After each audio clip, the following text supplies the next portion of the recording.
Eyup, it's Louise. I've got a few books to talk to you about.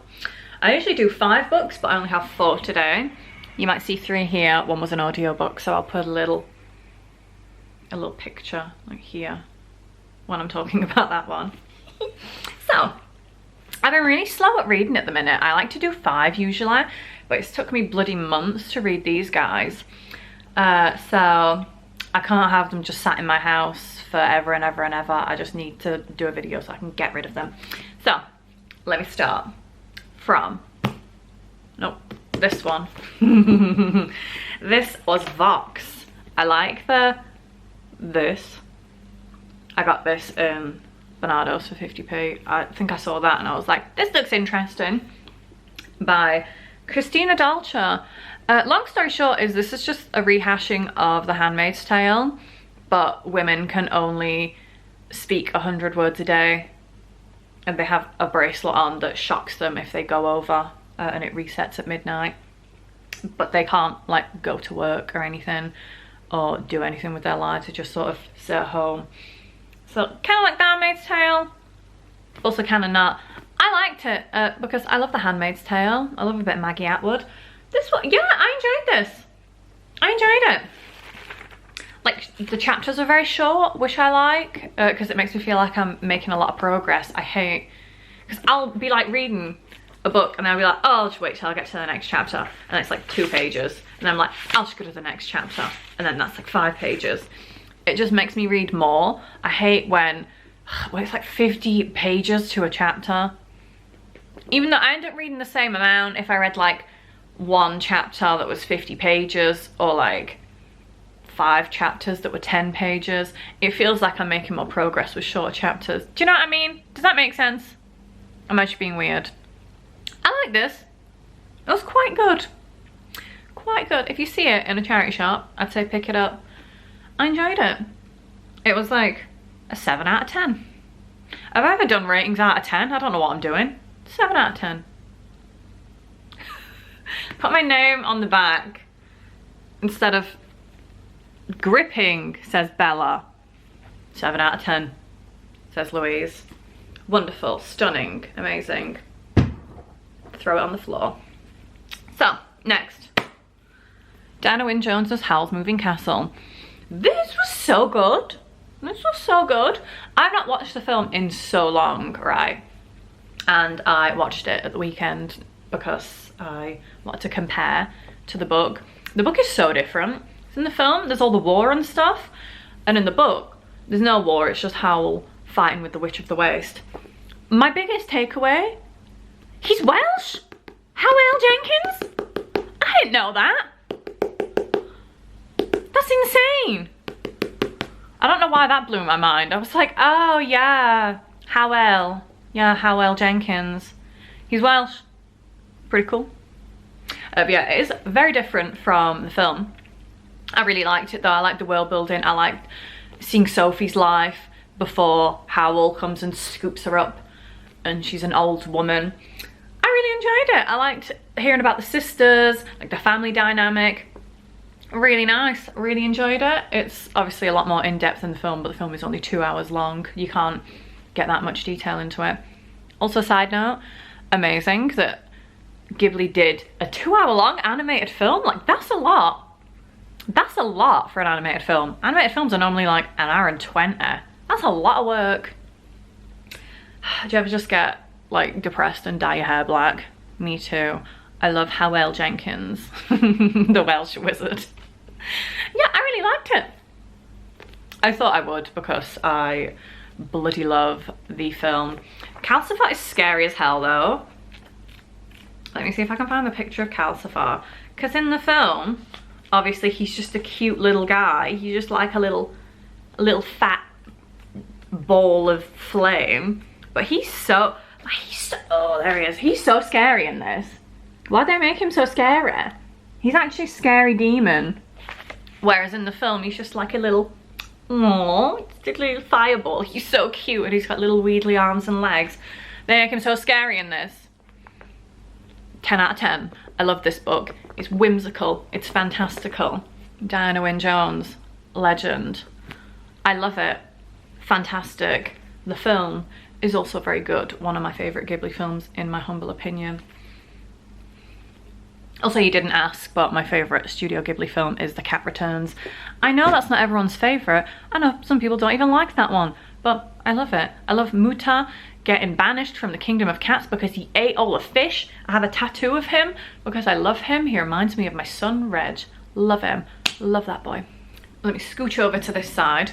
So I'll put up here, maybe, if I have the skill, a little JPEG of the book that I'm talking about now. It is How to Kill Your Family by Bella Mackie. Stop moving into frame. There it goes. So, this book, I was on the waiting list on the Libby app for the audiobook for about 3 months, and I've given the book back now because I finished it. And then my partner was interested in what I was listening to, and I put them on the waiting list, and it's still about a 3-month waiting list. So people love this book. My God, Grace is so annoying. She's so annoying. And like, obviously that's how she's supposed to be, but she's proper like, I'm not like other girls. I'm so beautiful naturally and I don't need to wear makeup. And oh gosh, she's so annoying. And I'm just really smart and I'm not fake like other girls. Like, ugh, love to hate her. So yeah, it's just about her killing all of her family and how she did it. And she's sort of writing it as a diary. People loudly walking past my house. Go. Yeah, it's just her scheming and plotting and saying in depth how she killed her family, and it's very funny, and it's just so ridiculous, the stuff that she like gets up to. The frog researching is, was it frogs? It was frogs, wasn't it? Like the frog or toad research that she was doing. Love that. We love a good frog subplot.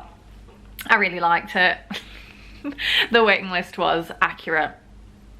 I really liked it. The only thing I didn't like was the last few chapters when you get the second narrator come in, and I'm like, what's the point in him? I don't trust someone that's supposed to be like 30 years old that uses the term metrosexual. Like, that term was bandied about when I was a young one, like probably when I was under 10, and that was like people in like their 20s and 30s were saying that, like, oh yeah, putting moisturizer on, oh I'm so metrosexual, like from a bloke's perspective. Like, no one I know that's my age would ever use that term. I'd forgotten about that term until like it was said in this book, so that's inaccurate. But minus points for the term metrosexual because I had to relive that being a thing, and that was really annoying. But apart from that, I don't know what out of 10 I would give it. 7.5. That's my thing now. 7.5. Last book. My God. How much do we fancy James Acaster? Genuinely. Look at, stunning, beautiful. I love him. I found yesterday when I was tidying up, oh my God, he did like it was like a Kickstarter or a GoFundMe or something, because he's from Kettering and he did a web series called Sweet Home Ketteringa. Sweet Home Ketteringa, like that.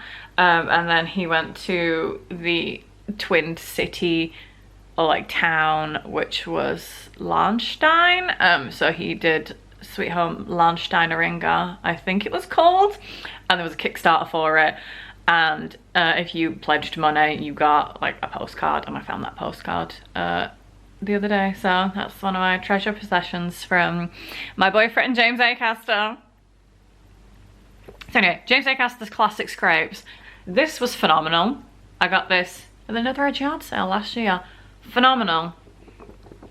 This is the funniest book I've ever read. I was reading this on the train to Birmingham, and I was physically crying over how funny one of the stories was. If you've read it, it's a story about the Banbury cakes, and I'm so immature. I was howling. There were tears in my eyes. I couldn't see. I couldn't stop crying. Like, genuinely, it was so funny. And I was just like sat on one of the 4 table seats, because it was like that one was unreserved, but there was 2 people across, a person next to me, and across the aisle was my partner, and they tapped me on the arm like, are you all right? And I'm like, you need to read this, and pointed the story out, and then they were howling. But everyone on the everyone in the little like vicinity was staring at me. I'm like, no, but it's really funny. It's a really funny story.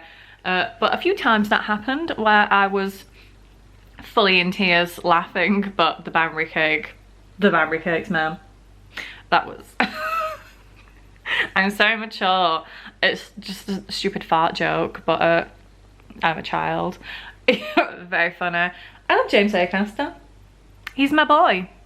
Look at him, his sexy chords, stunning. And I really enjoyed the story about, the really elaborate story about getting cabbaged. I'd not heard that before. I'd like heard of like cabbaging before, but I didn't know the background to it, and that was really funny as well. That was also making me laugh on the train back home from Birmingham. It was a good train book. It was really good because it's just like little individual stories, and they're not that long. I'm just scrolling through. You can't see how long they are. So it's like quite short chapters. Very good. He's a danger on the roads though. He's totaled like multiple cars. But I love him. Yeah, this was amazing. I loved it so much. He's just my little guy. My little comedian soft boy uwu. Those are my books. I'm very glad to be getting them out of the house because I'm sick of seeing them. Apart from this one, I'm never sick of seeing his beautiful face. Alright guys, I'll see you on the next one. Later gators.